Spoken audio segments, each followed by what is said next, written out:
નમસ્કાર, આપ જોઈ રહ્યા છો સ્પાર્ક ટુડે ન્યૂઝ। પોર ગ્રામ પંચાયતમાં બિનહરીફ થયેલ સરપંચ અને તમામ સભ્યોએ ચાર્જ સંભાળ્યો। પોર ગ્રામ પંચાયતની અંદર સમરસ થવા પાછળ પોર ગામના મોટા વડીલોનો સિંહ ફાળો છે।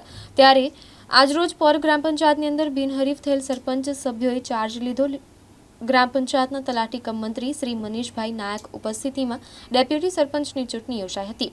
તેમાં પોર ગ્રામ પંચાયતના સરપંચ તરીકે સંજયભાઈ વિજયભાઈ વસાવા અને ડેપ્યુટી સરપંચ તરીકે પોર સોનાલીબેન ભાવિક પટેલની નિમણૂક કરવામાં આવી હતી। ચૂંટાઈ આવેલ સરપંચ સંજયભાઈ વિજયભાઈ વસાવા તથા સોનાલીબેન ભાવિકભાઈ પટેલ તથા તમામ સભ્યો ફુલહાર પહેરાવીને તેઓને વધાવ્યા હતા।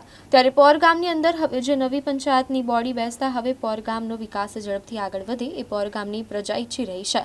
દર્શક મિત્રો, પોર ગામ એટલા માટે સમરસ કરવામાં આવ્યું છે કે હવે પોર ગામની પ્રજા અને ગામના વડીલો વિકાસ અજમાને હવે પોર ગામની અંદર નવા જૂની 5 વર્ષમાં જોવા મળશે।